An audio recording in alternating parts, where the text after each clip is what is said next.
जगातील fashion hub म्हणून ओळखल्या जाणाऱ्या मिलान शहरात जगप्रसिद्ध इटालियन लक्झरी फॅशन ब्रँड प्राडाचा स्प्रिंग समर 2026 फॅशन शो सुरू होता.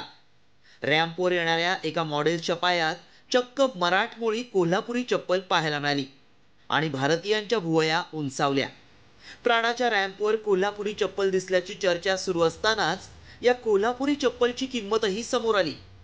प्राडानं या चपलीची किंमत लावली होती €1,000, म्हणजेच तब्बल 1,16,000 रुपये. प्राडा सारख्या ब्रँडनं कोल्हापुरी चपलांचे डिझाईन वापरून एक लक्झरी प्रोडक्ट तयार केलाय हे कौतुकास्पद असलं तरीही अनेकांनी हा भारतीय डिझाईनचा फर्स्ट कॉपी वापर असल्याची टीका केली आहे. पारंपरिक उत्पादनांना त्यांचं श्रेय देणं गरजेचं आहे असंही म्हटलंय, कारण कोल्हापुरी चपलेला आधीच GI टॅग देण्यात आलाय. त्यामुळे GI टॅग व्यतिरिक्त इतर ठिकाणी कोल्हापुरी चप्पल तयार करणाऱ्यांची कारागिरांना तक्रार करता येते. हे कोल्हापूरचा फायदा होणार असं काय दिसत नाही, त्यांच्या फायद्यासाठी चाललेलं आहे. जर असाच फायदा असेल तर तसं आता कोल्हापूर जिल्हा ब्रँडिंग करायला गेलं तसं 8 जिल्ह्याकडे आहेच. तसं कोल्हापुरात भारतातल्या 8 जिल्ह्यांच्याकडे ब्रँडिंगची व्यवस्था आहे. तर जर प्रादा कंपनीने जर ₹1,00,000 चप्पल जात असेल तर त्यांनी स्वतः येऊन कोल्हापुरातूनच नेलेले आहे की चप्पल की ती कुठून ते योग्य क्वालिटीची आहे हे बघणं पण गरजेचं आहे.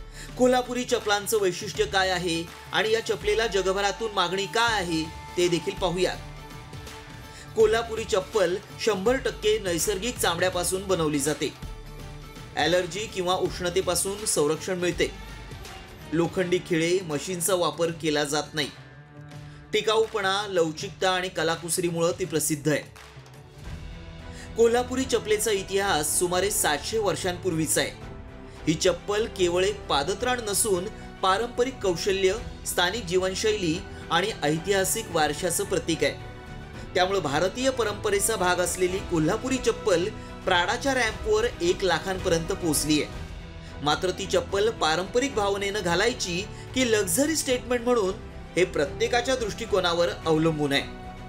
रणजित माजगावकर सह ब्युरो रिपोर्ट, साम टीव्ही न्यूज, कोल्हापूर.